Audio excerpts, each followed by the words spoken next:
He was a great director. He was really a great director. He could make you cry and laugh faster than anybody. I don't think there's a better film than How Green Was My Valley. Fort Apache, She Wore Yellow Ribbon, Rio Grande, those are all great films. Stagecoach. He hit his stride in 1939 when he had 3 films come out. Drums Along the Mohawk, Stagecoach, and Young Mr. Lincoln. Young Mr. Lincoln's a masterpiece, too. Grapes of Wrath. They're great films. The last time I saw him, it was a few months before he died, and Howard Hawks was living in Palm Springs, and Howard and I went together to see the old man. And we walked in, and Jack says, "Does he ask you all those goddamn questions, too?" Howard says, "Yep." "Jesus, how do you stand it?" That was hello.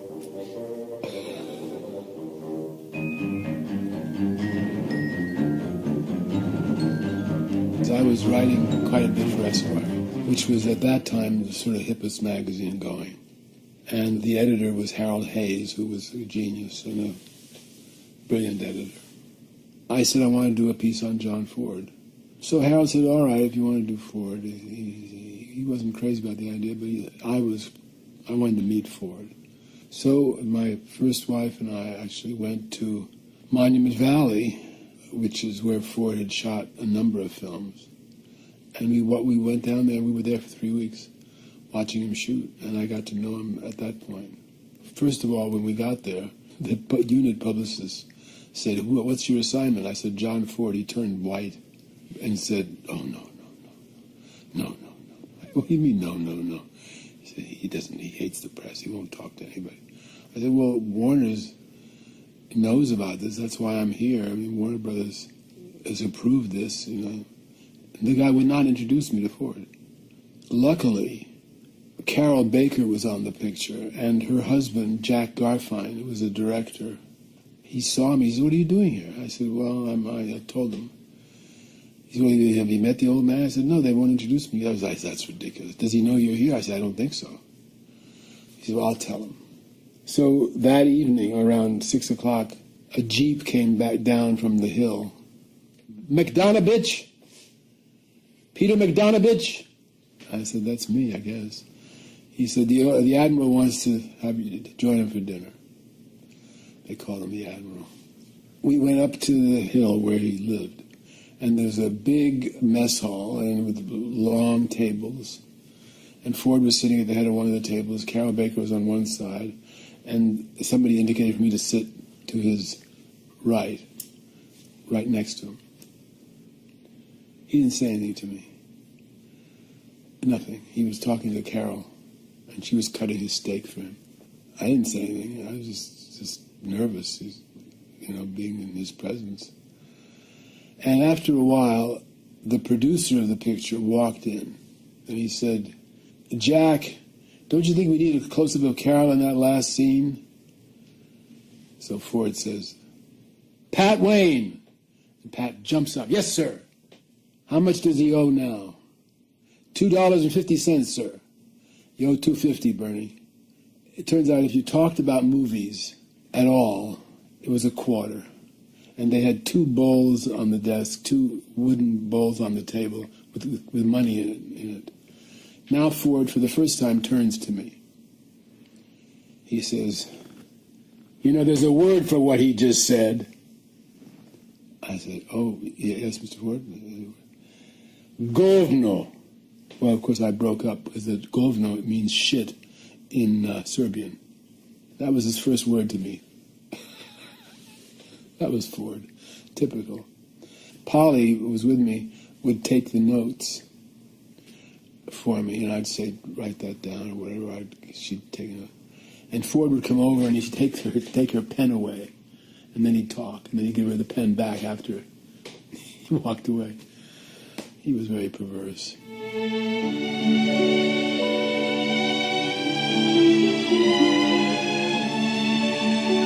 Well, I watched him working. God, he killed me one time. I was standing pretty close to him, and this guy, one of the stuntmen, I think it was Dean Jones, rides down on a horse down the hill in front of the camera. They panned him down, and before the horse stopped, he jumped off the horse and delivered a message to Widmark. Now Ford turns to me and says, "How about that?" To me. Well, I didn't know what the hell to say. So I said, yeah, it looked kind of difficult. He got so disgusted with me. He looked at me with complete disdain. Yeah, I'd say it was difficult. He walked away, and he turned back and looked at me and said, "I'd say it was quite difficult." I thought, oh, shit. And about 15, 20 minutes later, there was another shot they did. "Bodganovich!"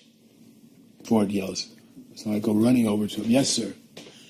"Did that look difficult to you?" I said, "Yes, it did, Mr. Ford. I just wanted to check. I just wanted to see if you thought it looked difficult." He did that to me about 10 times. It was very funny. It's funny now, it's funny, but it wasn't particularly funny at the time. He does that. If he likes you, he actually makes fun of you. I remember when we started to make the documentary about him for the AFI, they said, "Well, Peter's going to direct it." He said, "Peter? He can't even speak English." He'd say things like that. One time he said, "Peter's going to do it." He said, "Well, he's always around here anyway. I wake up in the middle of the night and he's there asking me a question. I don't know how he gets in here." I remember when my first film, Targets, I remember when we sold it to Paramount, and I told them I had sold to Paramount. He says, "Well, looks like we had a genius in our midst instead of a viper."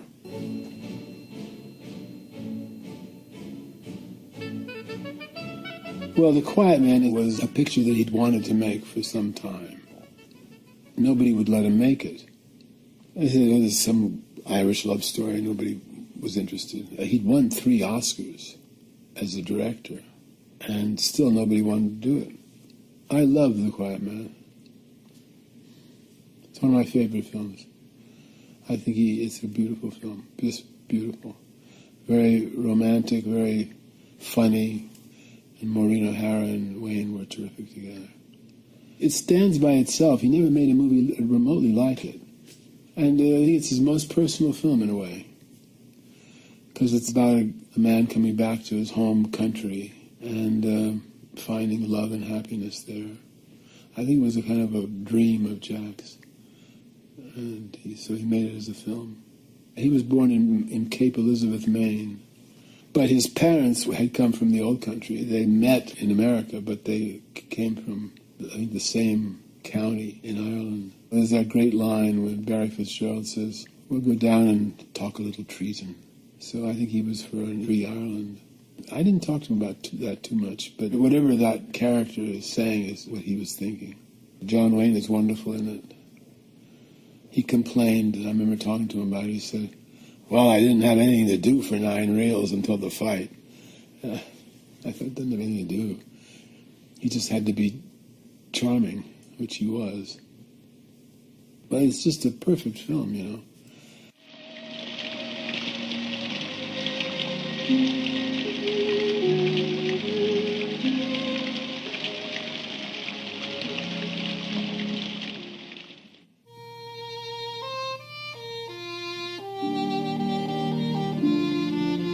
George Stevens Jr. called me and he said, "We're going to do a series of documentaries about directors, and we'd like to begin with Capra. I'd like you to do it." And I said, "Well, I'd like to do a documentary, but I don't think it should be about Capra. I think it should be about, the first one should be about Ford.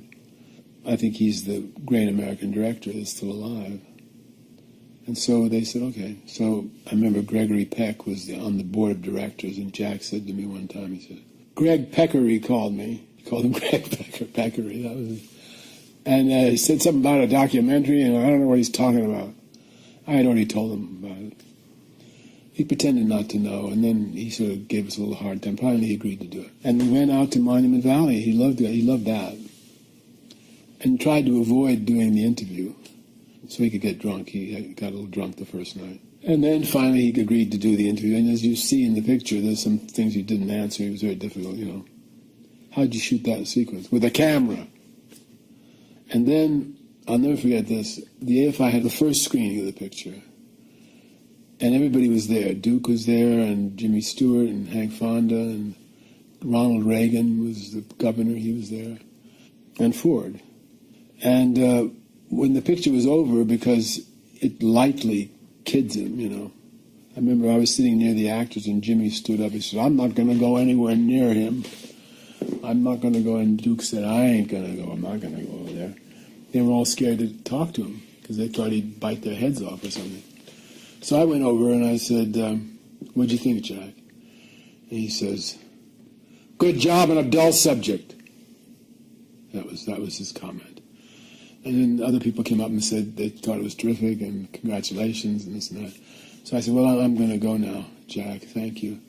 And I put my hand to shake his hand, and he took my hand, and he pulled me like this, very close to him. Just suddenly pulled me close to him and looked at me and said, "Thank you."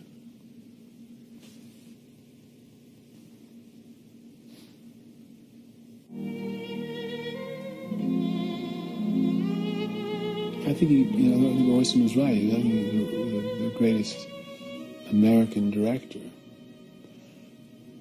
Howard Hawks is pretty damn good, too. But I asked Orson one time, how would you compare Hawks and Ford? And Orson said, well, Hawks is great prose, but Ford is poetry. And I think he was, as Orson said, he was a poet and a comedian. And he said, with Ford at his best, you have the sense of what the earth is made of. He understood people, and he just made the best films.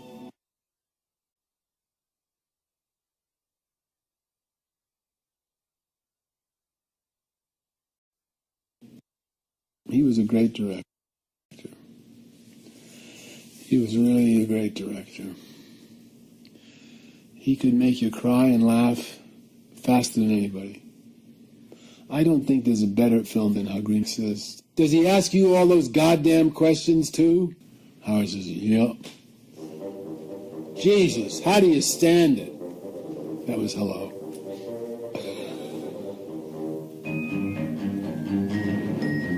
It was my valley. Fort Apache, She Wore Yellow Ribbon, Rio Grande, those are all great films. Stagecoach. He hit his stride in 1939 when he had 3 films come out. Drums Along the Mohawk, Stagecoach, and Young Mr. Lincoln. Young Mr. Lincoln's a masterpiece. I was writing quite a bit for Esquire, which was at that time the sort of hippest magazine going.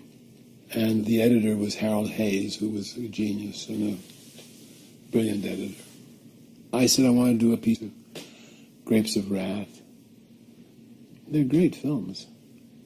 The last time I saw him, it was a few months before he died, and Howard Hawks was living in Palm Springs, and Howard and I went together to see the old man. And we walked in, and Jack